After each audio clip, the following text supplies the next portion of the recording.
Eh, Coco, non, il y a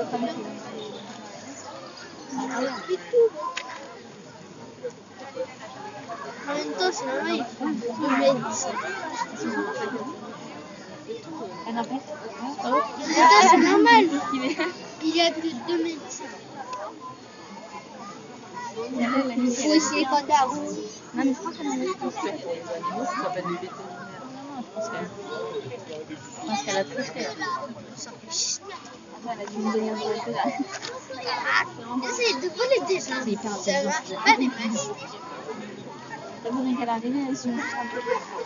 Mais c'est surtout qu'elle l'attendait, hein, elle savait qu'elle allait arriver. Mais demain, la meule, tu la chances, mais notre meuf. On a perdu par mort là. Oui, sur place. Là, on va faire un C'est Maxime du futur. Je suis papa du futur. Oh, c'est lui, Maxime du futur. l'été dernier. Oh, papa, on revoit. Slay. Tu régnerais, moi, je sais pas. Elle a dû le faire longtemps. Tu régnerais. Tu es privé de console pendant 2 mois. Alors, Maxime aussi. Dans le futur, tu auras très moche barbe. Là, dans le passé, tu auras très moche barbe.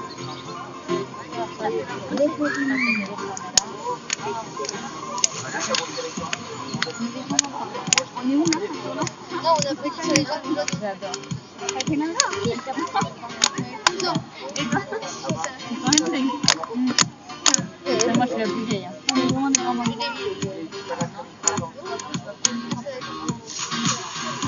Alors, mesdames, messieurs, les enfants, bonjour. Bonjour et bienvenue au secteur des otaries. Alors, je me présente, moi je m'appelle Charlotte, je suis l'une des soigneuses de ce secteur et je serai là pour vous accompagner tout le long de cette animation. Alors, sachez que vous êtes en présence de 3 jeunes femelles otaries qui sont arrivées chez nous il y a maintenant un petit peu plus de 7 ans.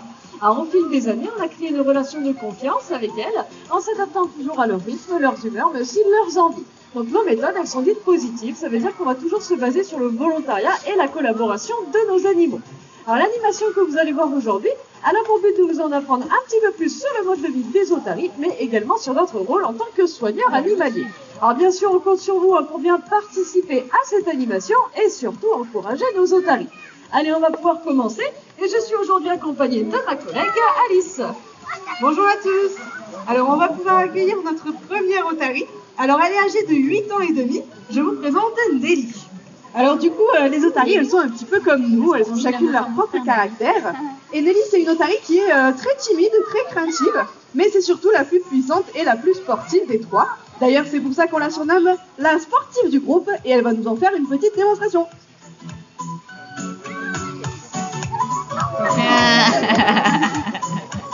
Ouais, Nelly.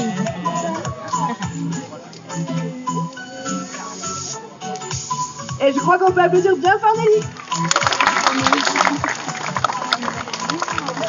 On accueille notre deuxième otarie. Donc elle aussi, elle est âgée de 8 ans et c'est d'ailleurs la demi-sœur de Nelly. Donc elles ont le même papa, elles sont arrivées en même temps au parc. Je vous présente Nora. Alors Nora, à comparer de Nelly, c'est une otarie qui est très calme, très tranquille et pour le coup pas très dynamique. Alors, on va pouvoir vous le montrer avec son petit exercice. Voilà. Alors, on voit qu'elle le fait très bien sûr, mais elle manque quand même un petit peu d'énergie à comparer de sa copine Nelly.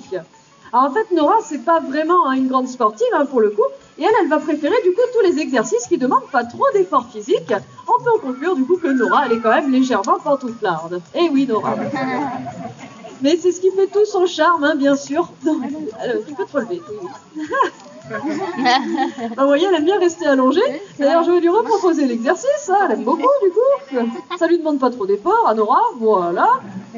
Elle adore cet exercice. Voilà. Et vous pouvez bien sûr applaudir Nora.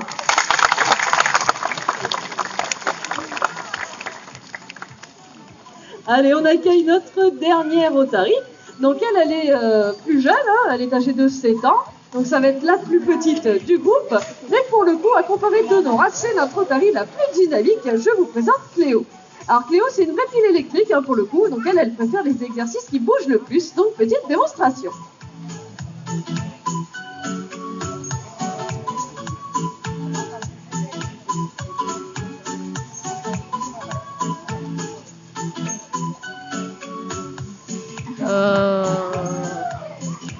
Et on peut bien sûr applaudir Cléo.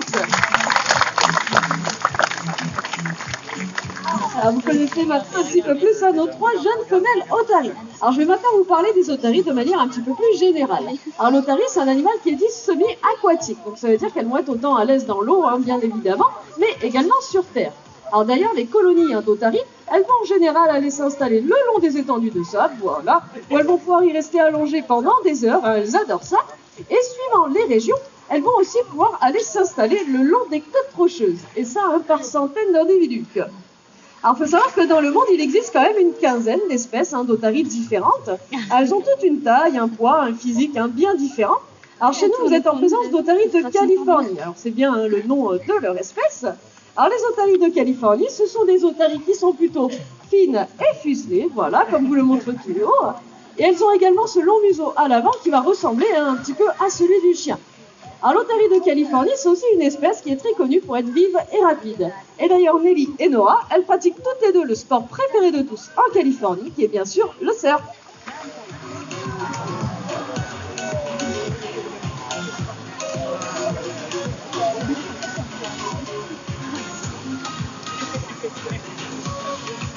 Et on peut bien sûr les applaudir toutes les deux.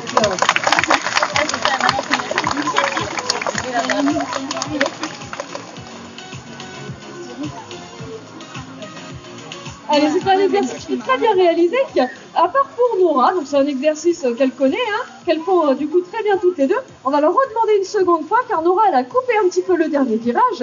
Et en fait, le but de cet exercice, hein, c'est de bien longer le rebord.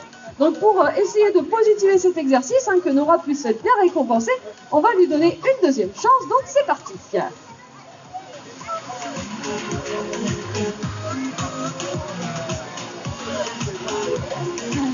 C'est celle qui est derrière, on va se faire une grande virage. Maline. Allez, on peut les applaudir toutes les deux. Allez, vous avez peut-être pu constater que Nora, elle a encore une fois coupé son dernier virage. C'est pas grave, on passe à autre chose, hein. On reverra cet exercice une autre fois et on pourra lui proposer quelque chose d'un petit peu plus facile, hein. C'est pas grave pour cet exercice en tout cas. Alors elles sont reparties toutes les deux hein, dans leur bâtiment, mais on les retrouvera un petit peu plus tard hein, dans l'animation. Alors ce sont des animaux qui peuvent aller jusqu'à 35 km/h dans l'eau. En comparaison, les dauphins, eux, vont jusqu'à 40 km/h. Vous voyez, il n'y a pas énormément hein, de différence. Alors l'otarie de Californie, on va la retrouver en Amérique du Nord, sur la côte ouest, dont une plus forte concentration le long de la côte californienne. Alors d'où leur nom, hein, du coup, otarie de Californie. Alors on va les retrouver sur les bancs de sable, les côtes rocheuses, mais pas seulement. Il faut savoir qu'en Californie, elles ont surtout pris l'habitude d'envahir littéralement les ports de pêche. Alors elles vont en général aller s'installer sur les pontons, qui d'ailleurs finissent bien souvent par s'effondrer sous leur poids. Oui, parce qu'une centaine d'otaries, hein, ça fait quand même beaucoup, quoi.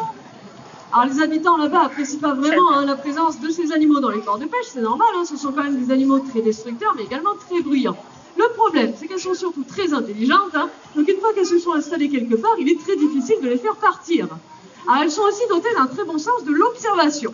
Donc en Californie, toujours, les otaries ont très vite compris que lorsque les bateaux partaient en mer, c'était pour aller chercher du poisson. Et étant donné qu'elles sont très malines, elles ont vite pris l'habitude de suivre les bateaux afin de pouvoir profiter plus facilement de leur site de pêche.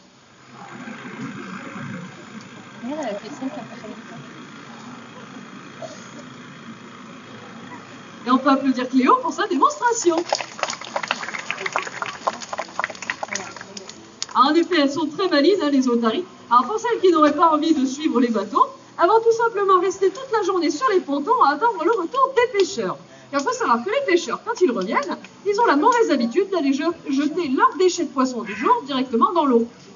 Alors du coup, hein, les otaries étant encore une fois plutôt opportunistes, on va forcément, hein, vous aurez compris que c'est plus facile pour elles hein, pour aller se nourrir. Alors vous l'aurez compris, hein, si on retrouve les otaries dans les ports de pêche, c'est parce qu'il y a de moins en moins de poissons dans les océans. Et alors le petit problème, c'est que la proximité de ces animaux avec les hommes pose bien souvent des soucis de cohabitation, mais surtout de sécurité. Alors cette situation, ça vous dit peut-être quelque chose, c'est normal, c'est parce qu'on va retrouver exactement la même, mais cette fois-ci sur nos côtes françaises, avec un autre mammifère marin qui ressemble beaucoup à l'otarie. Alors d'ailleurs, à ce propos, j'ai une petite question pour vous. D'après vous, quel mammifère marin ressemble beaucoup à l'otarie ? Ah, vous pouvez répondre sans lever la main. Le phoque, tout à fait, c'est ça. Alors c'est normal, c'est parce que le phoque et les otaries, ils font tous les deux partie de la même famille. Alors par contre, ce sont bien des espèces différentes. Et d'ailleurs, je vais vous donner quelques petites astuces pour les reconnaître. Alors déjà, la première petite chose, il faut bien regarder au niveau de leur tête. Vous pouvez voir que derrière les yeux de Nora, il y a bien 2 petites oreilles de chaque côté, alors que le phoque, lui, il aura seulement que 2 petits trous. Donc si vous voyez des oreilles, ce sera forcément une otarie, et ce, peu importe sa taille. Alors une autre petite différence, ça va être dans la manière de se déplacer au sol.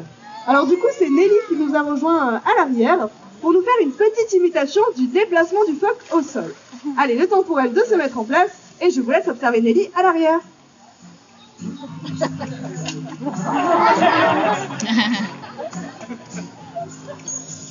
Et je crois qu'on peut l'applaudir bien fort, c'était très bien réalisé.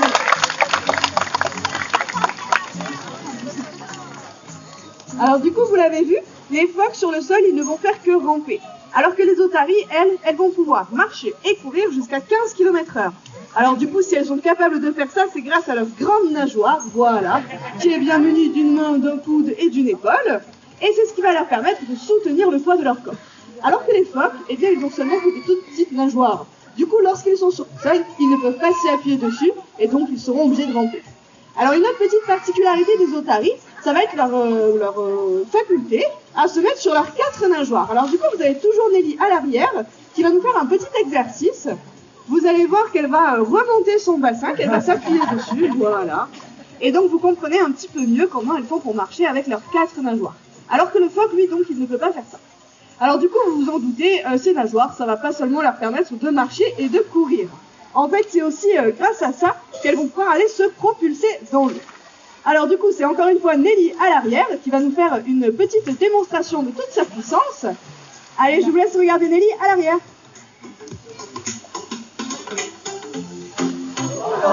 Et on peut l'applaudir une nouvelle fois bien fort.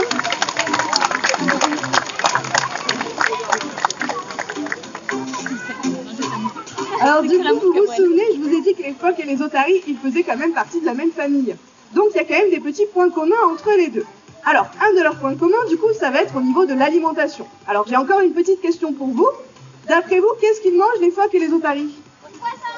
Du poisson, tout à fait, c'est ça. Alors c'est normal, c'est parce que ce sont des animaux carnivores et plus précisément piscivores. Donc ça veut dire qu'ils ne vont manger rien que du poisson. Allez, alors d'ailleurs, on va faire un petit exercice de self-control avec Nelly et avec Nora. Alors, ça va être de bien garder son poisson dans la bouche, voilà. Et on peut les applaudir bien fort parce que c'est pas facile. Voilà. Alors du coup, vous aurez peut-être remarqué que lorsqu'elles mangent le poisson, les otaries, elles vont le gober en entier. Elles ne vont pas mâcher leur poisson. Alors pourtant, je vous ai dit que les otaries étaient bien des carnivores. Donc elles vont avoir bien une mâchoire de carnivore. Voilà, alors vous avez Nelly sur votre gauche qui fait comme il faut l'éclaircir. Voilà. Alors du coup, vous voyez que les otaries, elles ont des belles dents. Alors ces dents, du coup, si ça leur sert pas à mâcher le poisson, ça va plutôt leur servir pour aller agripper le poisson, pour aller l'attraper. Et c'est aussi un petit peu grâce à ça qu'elles vont pouvoir aller se défendre contre leurs prédateurs. Alors du coup, Nora, qui se trouve avec moi sur votre droite, elle va aussi vous faire une petite imitation de l'un de ses prédateurs principaux. Alors je vous laisse bien observer Nora. Ah oui,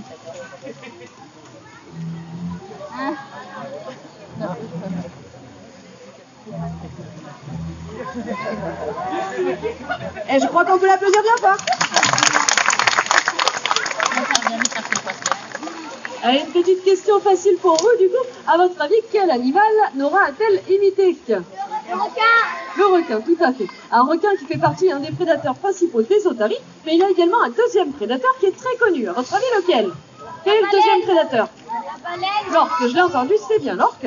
Et sur Terre, il y a aussi le coyote. Alors le coyote, c'est une espèce de grand chien qui lui va aller chercher les petits des otaries directement sur les plages. Alors une chose est sûre, c'est que le requin ou l'orque, c'est pas vraiment le problème numéro 1 des otaries en ce moment. Comme tous les animaux qui soient terrestres ou aquatiques, ils sont menacés par quelque chose de bien plus compliqué. Alors est-ce que vous savez de quoi je parle? Non. Oui, bien entendu, c'est bien ça, c'est bien la pollution. Alors malheureusement, on sait tous que notre environnement il est extrêmement pollué. Alors ça est dû en partie par certaines personnes qui vont jeter encore leurs déchets directement dans la nature. Donc il faut savoir que les déchets que vous retrouvez au sol, eh ben, ils vont se retrouver poussés par les vents, les tempêtes ou encore les pluies, et du coup finir ensuite directement dans nos mers et dans nos océans. créant des continents entiers hein, faits que de déchets. Alors les otaries, ce sont des mammifères marins qui sont bien connus pour être naturellement curieuses, très joueuses également.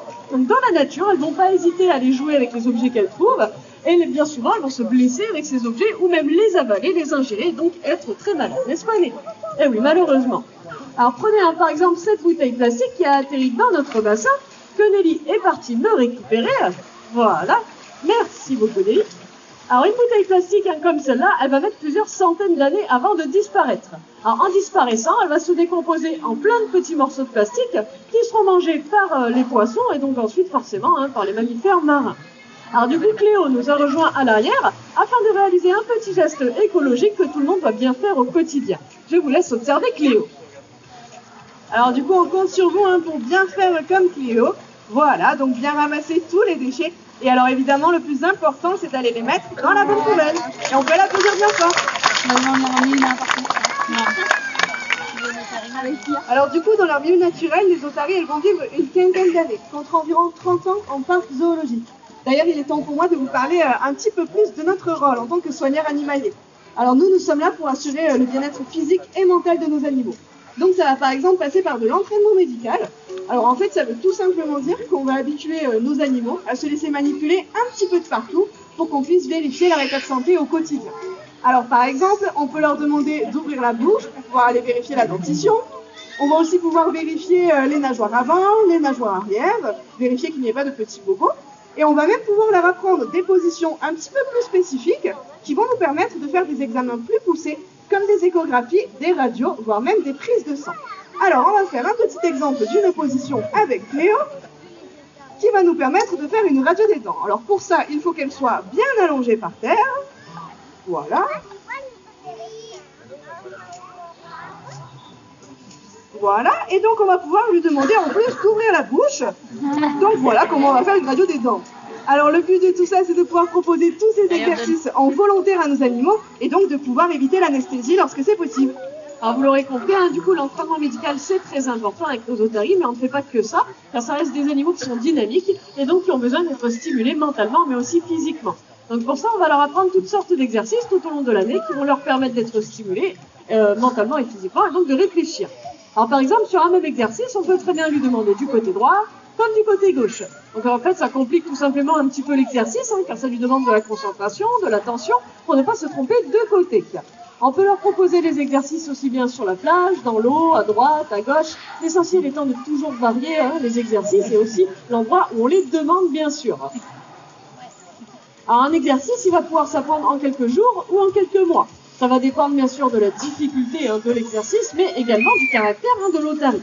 Alors par exemple, Cléo, c'est une otarie qui est très dynamique, très attentive, et donc elle a plutôt tendance à apprendre très vite ses exercices, elle est souvent assez concentrée justement. Hein. Cléo est souvent en demande d'apprendre de nouvelles choses. Alors elle vient justement devant vous pour réaliser un petit exercice qu'elle maîtrise hein, plutôt bien, qui est assez rigolo. Regardez bien au niveau de sa tête. Eh oui, elle vous tire la langue, mais vous pouvez quand même l'applaudir. Alors c'est un exercice qui est rigolo, hein, bien sûr, mais l'essentiel, c'est que pour elle, ça lui a demandé quand même au moins un mois d'apprentissage. Donc elle a été stimulée hein, pendant tout ce mois d'apprentissage, et encore aujourd'hui, bien sûr, hein, de devoir le reproduire devant vous. Alors on va aussi leur proposer des exercices un petit peu plus dynamiques. Alors premièrement parce que ce sont des animaux hein, qui sont quand même plutôt dynamiques, et également parce qu'elles sont dotées quand même d'une musculature qui est plutôt importante et qu'il faut pouvoir entretenir. Donc pour ça, voilà, on leur propose des exercices un petit peu plus énergiques. Alors Cléo, voilà, Cléo qui est un peu une pile électrique, c'est le genre d'exercice hein, qu'elle aime tout particulièrement. Hein. Et elle va également vous présenter un petit exercice où on voit bien toute sa souplesse. Voilà, et vous pouvez l'applaudir, elle le fait très bien. Allez, elle va aller se positionner pour un exercice qui lui demande cette fois-ci de la puissance, que vous a présenté également Nelly tout à l'heure. Donc Léo aussi, hein, ça fait partie de ses exercices favoris. C'est parti. Et vous pouvez l'applaudir bien fort. Il faut voir qu'elles n'ont aucune difficulté à aller toucher la bouée. Ce sont des animaux qui peuvent sauter jusqu'à 3 à 4 mètres de hauteur, hein, donc c'est plutôt facile pour elles. Alors avant que l'animation ne se termine, elles vont revenir toutes les trois une dernière fois vous saluer. Alors l'occasion pour vous de les voir toutes les trois et donc d'essayer de les différencier, de les reconnaître. Alors une petite astuce, il faudra regarder au niveau de leur moustache. Vous allez voir que toutes les trois, elles n'ont pas les mêmes moustaches. Alors vous aurez la grande Nelly qui sera au centre avec des longues moustaches blanches, Cléo sur votre gauche avec des longues moustaches plutôt noires et blanches, et Nora à droite avec des moustaches qui sont plutôt courtes. Et le temps pour elles de venir devant vous, Nelly au milieu, Cléo à gauche et Nora à droite. Au revoir les filles. Allez, c'est bon, nous. Allez, notre animation est maintenant terminée, donc j'espère que ça vous a plu, vous avez appris plein de choses. Alors si vous avez des questions, surtout n'hésitez pas, je vous attendrai à la sortie des gradins pour pouvoir y répondre. Et autrement, je vous souhaite à tous une très bonne fin de journée dans le parc. Merci beaucoup, au revoir et à bientôt.